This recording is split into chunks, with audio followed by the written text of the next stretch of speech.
Magandang araw sa inyo mga kabiwas. Andito nga pala kami ngayon sa San Juan dito sa may Dampol First. Matagal-tagal na rin ang nakalipas mga kabiwas bago kami nakapag-spot ulit dito. Nabalitaan nga lang namin na meron na nga daw nahuhuli ulit ng mga bangus dito sa spot na to mga kabiwas. Sana nga'y tayo naman ang pala rin dito sa spot na to mga kabiwas at makaharvest tayo ng maraming bangus. At kung magi-spot po tayo dito mga kabiwas ay siguraduhin natin na magdala tayo ng lalagyanan ng ating mga kalat dahil ang dami naming kalat na naabutan dito mga kabiwas. O paano, simulan na natin to at baka naiinip na yung ating mga bangus dito sa ating spot.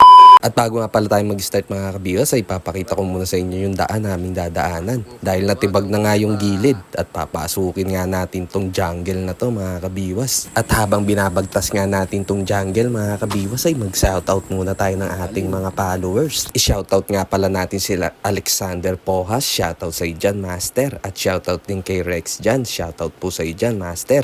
At shoutout din kay Dennis Bondok Simbulan, pasensya ka na master at nakakalimutan kita palagi. Shoutout sa dyan, maraming salamat sa inyo sa pagsuporta nyo dito sa aming page at pag-share ng aming mga video. Maraming salamat sa inyo. Ah!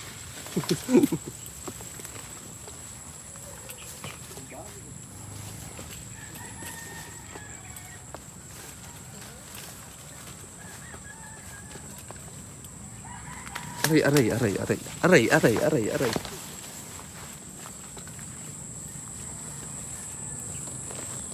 2,000 years later. Sa mga oras nga na to mga kabiwas ay nandito na tayo sa spot at ang aming pamain nga dito ay masa mga kabiwas. Ang ginamit nga pala namin dyan yung may mais na durog tsaka harina. Yun nga lang pala ginamit namin. Hindi na nga pala kami naglagay ng itlog dyan mga kabiwas. Dito nga mga kabiwas ay nakahuli na nga tayo ng isang bangus dito. Cute size nga lang tong nahuli natin na bangus. Hindi ko nga na-video yung pagkakakibit niya at pagkakakagat niya dahil nilubog niya nga yung floater natin. Sobrang laki ka ako nito nung pala cute size lang. At sa mga oras nga na to mga kabiwas ay si Jomil ngay kinagatan dito ng malaking roho. Akala nga namin nung una ay bangus yung kumagat sa kanya dahil tumalon nga.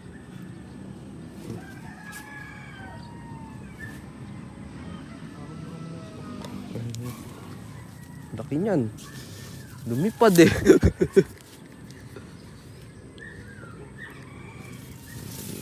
Ay, gago, lalapitan pa.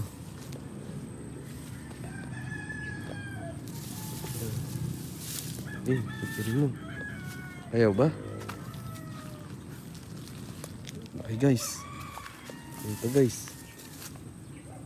Tali. Dito na lang. Putang ina yan. Hihilo. Guys, ang laki po nito guys. Ano kaya to? Roho yata. Parang roho nga eh. Ayan. Guys, ang laki.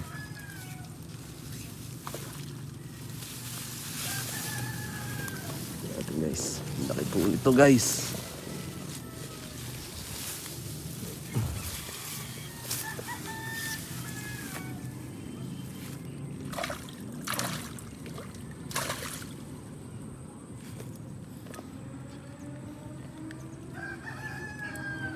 Punta ko pa dyan sa matapilin.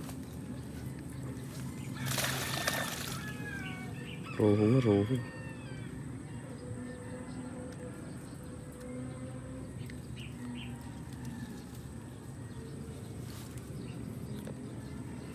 Roho nga, roho. Laki.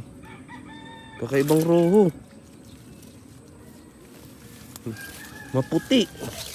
Ari.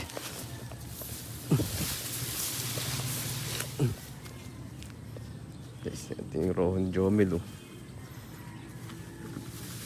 Kala ko bangus lumipad eh. Ganda ng taba. Parang katawan. Oh. So, roho guys. Laki oh. Hindi siya mawala. Dalawa sumabit pala sa kanya. Sa buntot tsaka sa... Oo. Kaso yung kagat niya sa ano oh.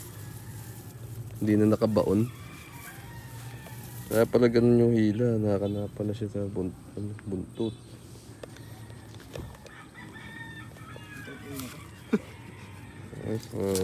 At sa mga oras nga na to mga kabiwas ay si Roger naman nga ang nakahuli dito. At isang ulang nga yung nahuli niya dito at hindi namin to inaasahan. At dahil kumagat nga to sa masa at ang gamit niya pang rig dito ay yung pambangus. Ang ulang. Ano, may ano pa oh. May putik pa. Yan, manata ko na. Ayos ah. Ulang. Walang. Ganda pala. O paano, hanggang dito na lang yung aming video mga kabiwas. Olats tayo ngayon sa bangus, hindi tayo nakahuli. At konting paalala lang sa atin mga kabiwas. Ating sinupin yung ating mga kalat sa ating mga spot para hindi tayo napagbabawalan at hindi tayo maban. O paano, hanggang dito na lang. Maraming salamat sa inyo mga kabiwas. Hanggang sa muli, paalam!